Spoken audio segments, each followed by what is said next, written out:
असलामुअलैकुम तमाम दोस्तों भीरावां संगती साथियों को तारे अपने चैनल AR ट्रैक्टर ते वेलकम खुश आमदीद जी आया तो अपने दोस्तों की खिदमत पेश करेंगे पे अलगाजी ट्रैक्टर माशाल्लाह बहुत सुथरा साफ ट्रैक्टर न्यू हॉलैंड अलगाजी 65 HP ते model 2022 G tractor condition wise तेरे सामने। बाकी बंपर बड़ा ज़बरदस्त धिक्के वाला इस गड्डी को लगा है, छत लगी हुई है, देख सकते हैं बड़ा मजबूत किस्म का धिक्के वाला बंपर है।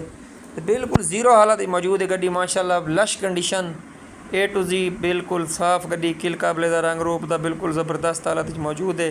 शो वगैरह का कलर जो है तेरे सामने, बाकी डेकोरेशन वगैरह भी गड्डी तो कुछ थोड़ी बहुत थी हुई है, हमें देख सकते हो माशाल्लाह बंपर बड़ा सोहना धिक्के वाला बंपर लगा हुआ है जी। टायरों की हालत तेरे सामने, इस साइड तो भी गड्डी का चेक कर सकते वे माशाल्लाह सुथरा साफ ट्रैक्टर है, अच्छी कंडीशन ही ट्रैक्टर मौजूद है।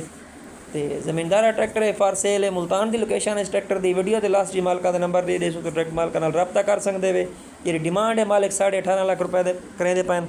बाकी जरा जायज़ प्यार मोहब्बत उसी मौके पर जरूर किया वासी। बाकी मेहरबानी करके नवे आने वाले व्यूवर सारे चैनल को जरूर सबसक्राइब करे सो। तो इंशाल्लाह जल्द एक नवे ट्रैक्टर की वीडियो गिन के अपने दोस्तों की खिदमत हाजिर हो सूँ। उस टाइम तक अपने दोस्तों भी रामा को इजाज़त गिन सूँ। अल्लाह हाफिज़ भी अमान अल्लाह रब रखा।